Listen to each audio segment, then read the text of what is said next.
Morning mga idol. Ito naman yung gagawin ko. Yung frame sa hagdan. Ito, ang ginagawa ko ngayon, landing to muna. Landing sa hagdan bago ko gawin yung frame ko sa stick. Landing muna inuuna ko. Bali dalawa tong landing sa baba at saka sa taas para makuha ko yung ano niya, stick.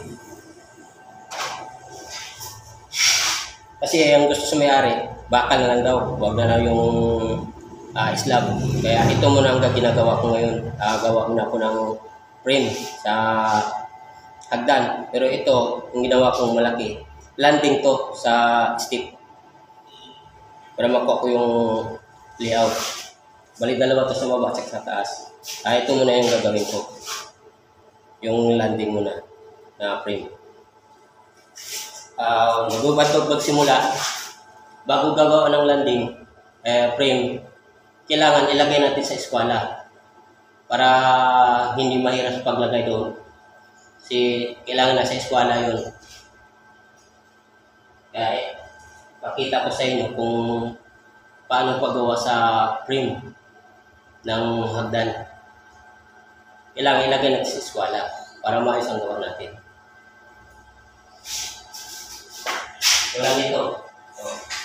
Nasa eskwala siya. Bago natin i-welding, ilagay mo natin sa eskwala.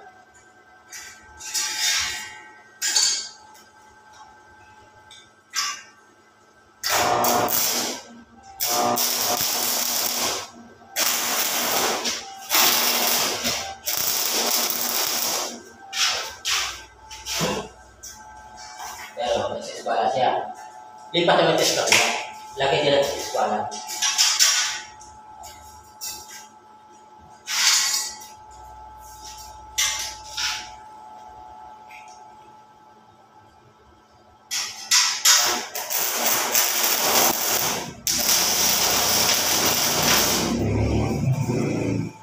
Dito naman sa kabila. Ilagay din natin sa eskwala.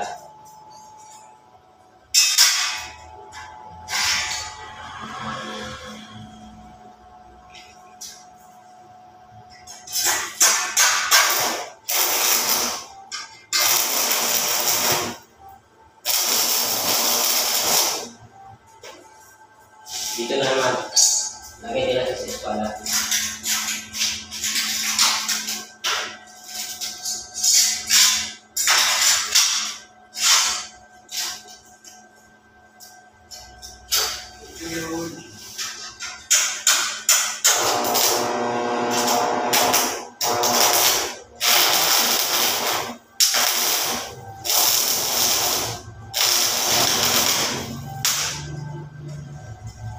Talaga ito.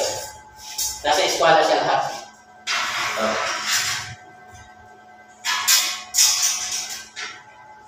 Yan, sa eskwala siya.